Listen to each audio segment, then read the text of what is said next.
Hello, everyone, and welcome. Here's what's happening right now. Market mayhem unleashed by the American trade war. Canada will be responding by matching the U.S. approach. Canada's tariff counterstrike, swift and sharp. The Americans cannot aim at Ontario and miss Michigan. And the instant toll on the auto assembly line. Like when a patient gets operated on, the markets are going to boom, the stock is going to boom. Plus the U.S. president's victory lap, despite upending the global trading system.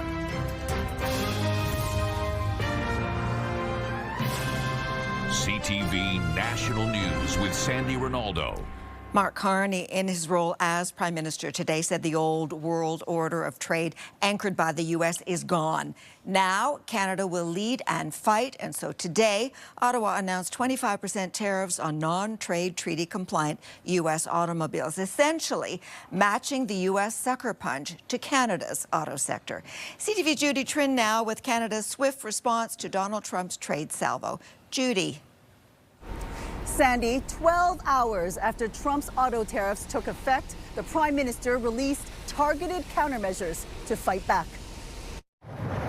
This Windsor auto plant was forced to temporarily stop production, caught in the crosshairs of a trade war started by Donald Trump. The president's actions will reverberate here in Canada and across the world.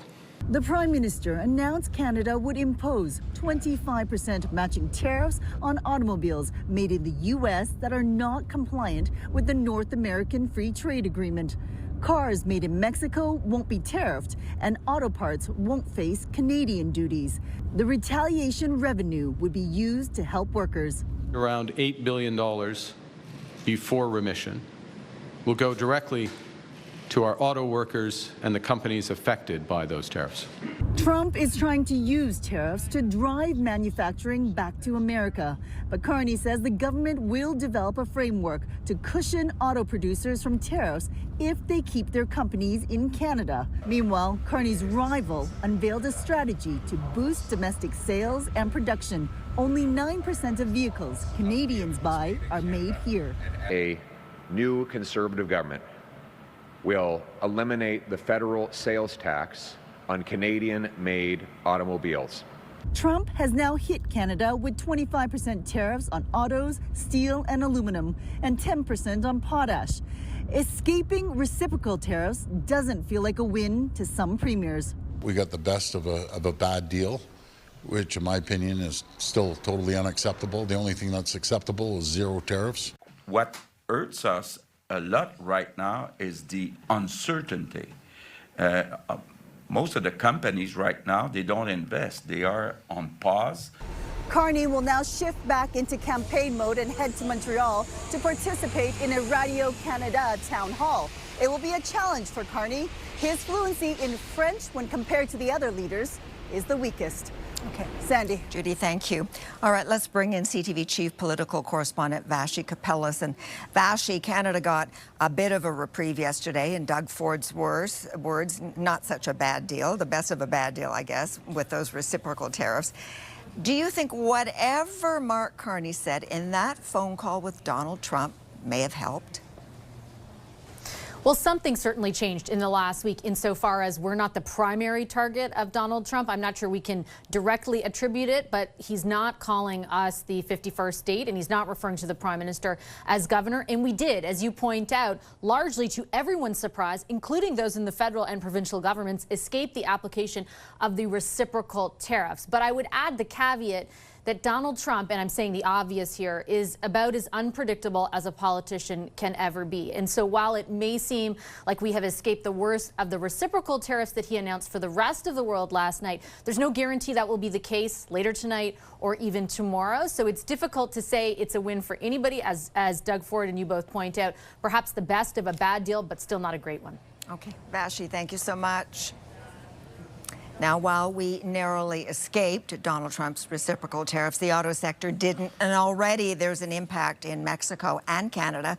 CTV's Heather Wright is outside the GM plant in Oshawa, and Heather, talk to us about the reaction. Sandy, those 25% auto tariffs went into effect at midnight on all Canadian-made vehicles, and that includes the pickup trucks that are made here at the GM plant in Oshawa, the majority of which are shipped to the United States. Now, General Motors says its facilities are operating regularly, but with Stellantis set to temporarily shut down its plant in Windsor, workers across the auto industry are understandably nervous.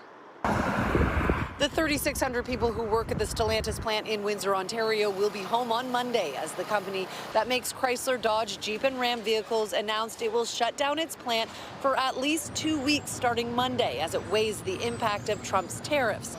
A plant in Mexico will also stop production. So too will factories in Michigan and Indiana that make parts, putting 900 American workers out of work. It's not just us who are going to suffer, but the Americans. It's not pretty. I don't think he realizes the impact he's got on even his people. And not only is the North American auto industry interconnected, it also operates with very thin profit margins, around 6 or 7%. So a 25% tariff for an extended period of time is not something North American automakers can absorb, and consumers will be reluctant to pay $10,000 or $20,000 more for a minivan or pickup truck. Industry experts who we rely on and give us their reports are saying that the entire North American auto industry would grind to a halt within 7 to 10 days, and that's pretty scary. The shutdown of the Stellantis plant will also impact dozens of parts manufacturers on both sides of the border which supply the plant, impacting an estimated 7,000 to 10,000 jobs. Sandy. All right, CTV's Heather Wright. Now, threats of retaliation and urgent calls for talks were among the global reactions to Donald Trump's tariffs. Europe has everything it needs to make it through the storm. We are in this together. If you take on one of us, you take on all of us. The European Union says it is ready to respond but would prefer to negotiate with the U.S. The UK is taking the same approach. Beijing accused the U.S. of bullying and promised to take action to safeguard its interests. China topped Donald Trump's list of countries hit by new levies, and Chinese goods now face a total U.S. tariff of 54%. India is facing 27% tariffs, but struck a more conciliatory tone, saying it hopes for a trade deal with the U.S. in the future. And Mexico celebrated being spared from any new tariffs, but says it will work to improve conditions in the auto and aluminum sectors, which face 25% levies. Now, Donald Trump's sweeping global tariffs sent the global markets tumbling, a huge fallout today from his trade war. Stocks plunged, the U.S. dollar weakened, prompting fears of a recession and what could be the worst one-day decline in 5 years. CTV's John Venavali-Rao is on Bay Street in the heart of Canada's financial district. And John, take us through what happened today. Well, Sandy, it was truly ugly right from the opening bell. And at the end of the day, the Dow Jones Industrial Average fell 1,600 points. That is a bad day. The tech-heavy NASDAQ lost 6% of its value. And here in Toronto, the main index dropped about 4%, almost a 1,000-point drop. You don't see that very often here. Investors just were not happy about the extent and scope of these tariffs. They didn't think they would be as severe as they are. And there are worries now, of course, about inflation and a global economic slowdown. And then there's also the huge impact the tariffs are having on some Asian manufacturing countries that make clothing, for instance. Some Canadian retailers that have clothing outlets in the United States are taking big hits today. Lululemon was down 10%. Vancouver-based Aritzia was down 20%. Shopify, based in Ottawa, was also down 20%. And we've talked to some analysts today about where things go from here, and opinions differ. This is a big enough policy shock. This is akin to what we saw back in 1930. I'm not going to say it's going to trigger a global depression. I'm not going that far. But this is big stuff with lots of unknowns. It's not a full-blown panic right now. It's just really, really heightened uncertainty with certain sectors getting hit harder. Of course, automakers like GM and Ford, they were down about 4 to 5%. Stellantis was down 8%. Oil fell the most since 2022. Alberta-based Suncor, that company was down 7% today. And the U.S. dollar, as you mentioned, it took a bit of a beating today. That actually lifted the loonie up by a penny. It's now actually above 71 cents U.S. Sandy. Interesting. Okay, John, thank you. Now, Trump's tariffs have shattered decades of economic stability, with investors warning about the damage, as John said, especially a global recession. So we've invited BNN Bloomberg's Amanda Lang back again today. And Amanda, this big reordering of trade, Donald Trump says, his words, short-term pain for long-term gain. But looks like the markets are worried about how this is going to end, right? Absolutely. And markets are trying to price in what they know. And of course, one of the big questions, and this was true for economists today too, trying to parse out where this goes, is duration. Are these tariffs with us for the long term? Now, I don't think anybody would suggest you have to price in, 30, 40, 50% tariffs. So then you try to dial it back and say, a new global trading regime at more like 10 or 12% tariffs, what does that look like? What you saw were stocks and investors that are particularly exposed to the global markets reacting the worst. Some domestic companies did better today, and that's interesting. Grocers here in Canada were up. Telecom companies across North America were up. So there will be some short-term winners, but ultimately the globe could be headed for a recession, Sandy, and that, of course, is bad for everybody. So how much of a gamble is this then, Amanda? It's an enormous gamble. It's one with the entire world. And in some ways, the damage is already done as companies, because of the uncertainty, don't invest. They don't spend where they might have. It takes a long time to really change your trading plan, and that means there's still time for all of this to reverse course. Okay, Amanda, as always, thank you. Thanks. Well, as tariffs sink global stocks and shake the world, the word from the White House is trust in President Trump.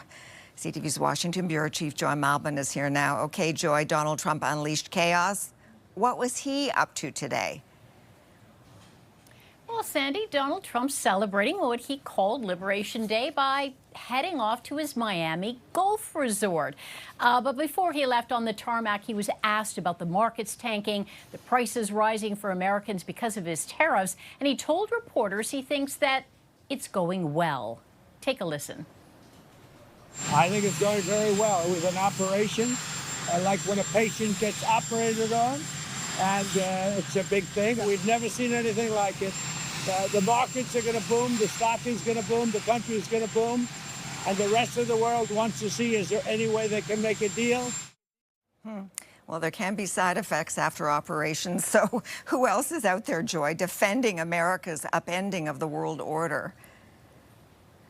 Well, White House officials blanketed the airwaves today defending the president's tariffs. We saw Vice President J.D. Vance on Fox News brushing off questions about tariffs causing business layoffs and skyrocketing car prices, calling it short-term pain for long-term gain. We've heard that before. And insisting that Trump's tariffs will bring back jobs and manufacturing to America. Here's the White House downplaying all those concerns.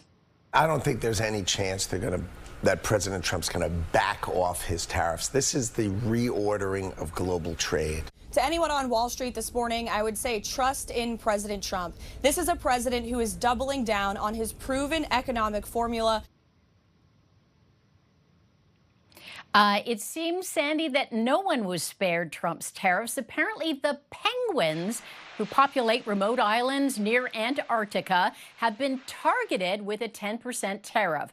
The islands are on a list of nations that the White House deems trade competitors. Uninhabited by humans. Sandy? Okay, Joy, thanks so much.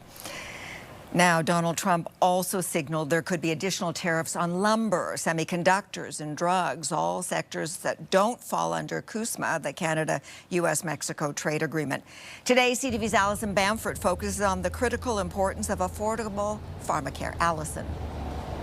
Sandy, pharmaceuticals aren't subject to retaliatory tariffs yet, but Canadians still want to be certain they can afford their prescription medications. And voters we spoke to say universal pharmacare should be a top priority for the next federal government. Jeremy Storing is packing the essentials.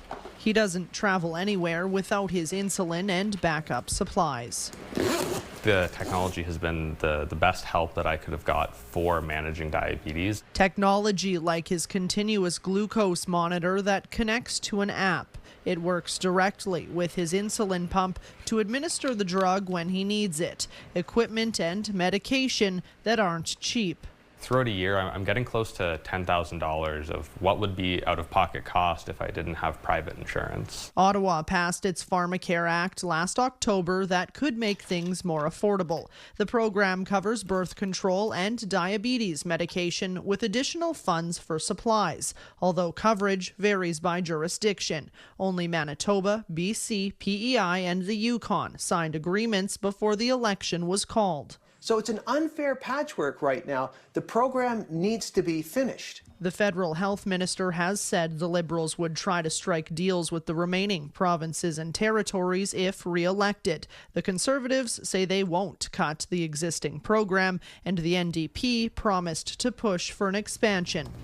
At the Saskatoon Sexual Health Clinic, they hope other provinces get the chance to sign an agreement. It would definitely benefit our clients immensely if the province decides to sign on. Advocates are already calling for the Pharmacare program to include more drugs now that tariff-related job cuts could leave even more Canadians without workplace benefits. Sandy? CTV's Alison Bamford.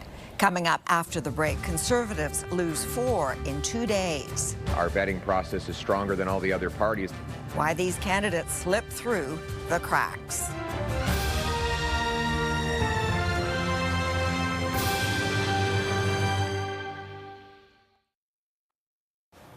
The Liberals have lost 1 candidate. The Conservatives have now fired 4 in 2 days, leaving questions about how they were chosen in the first place.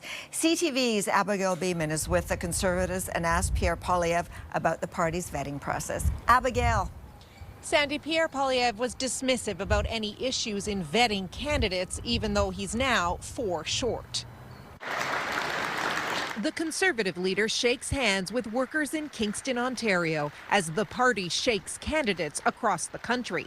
In 2 days, Conservatives fired 4 candidates over various allegations, mainly past comments the party deemed unacceptable. The latest was Don Patel in a Toronto riding. The party forwarded a social media post saying Patel supported this comment about deporting nonsense people to India for Prime Minister Modi to take care of.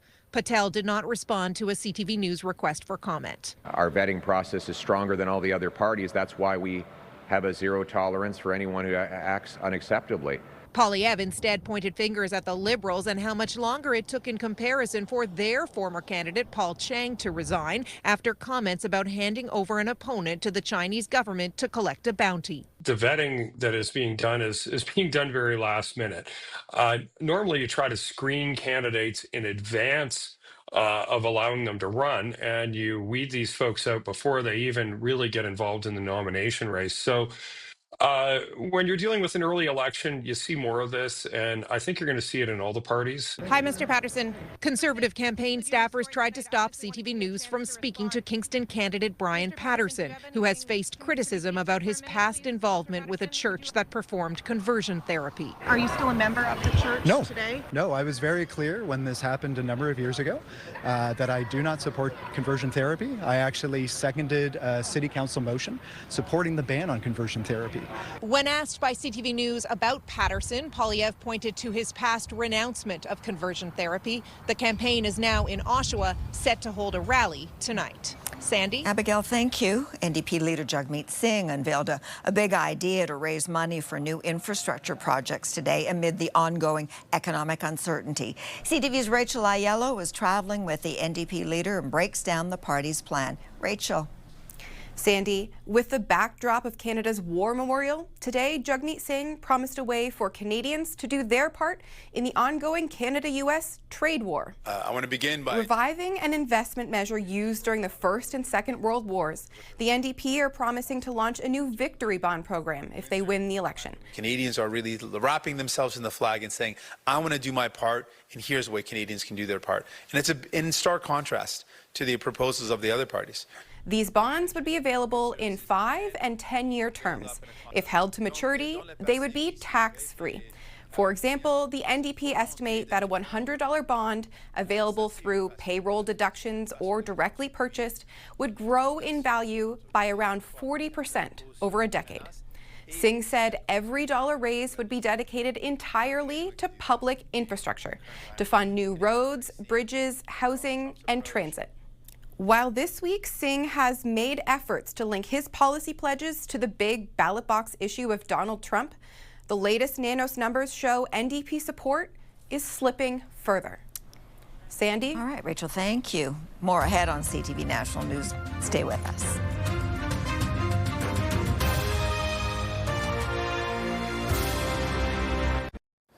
Two organizers of the so-called Freedom Convoy were found guilty of mischief today.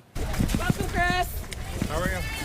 Chris Barber was greeted by supporters as he made his way into court. He and Tamara Leach were both found guilty for their roles in the 2022 mass protests that occupied downtown Ottawa over COVID health mandates. The judge said the evidence showed they encouraged people to remain and join the protest despite knowing the problems it was creating in the city. Well, Canada's men's soccer team has scored the highest spot ever in the latest FIFA World Rankings. What a strike from Jonathan David to give Canada the lead! For the first time, Canada is number 30 and comes after last month's win over the U.S. The team is building momentum in the lead-up to the 2026 World Cup. And a pair of California Eagle chicks who've soared to fame on a live stream now have names. Sunny and Gizmo are the surviving eaglets of the popular California pair Jackie and Shadow, whose eggs hatched in early March. And CTV National News will be back in a moment. Stay with us.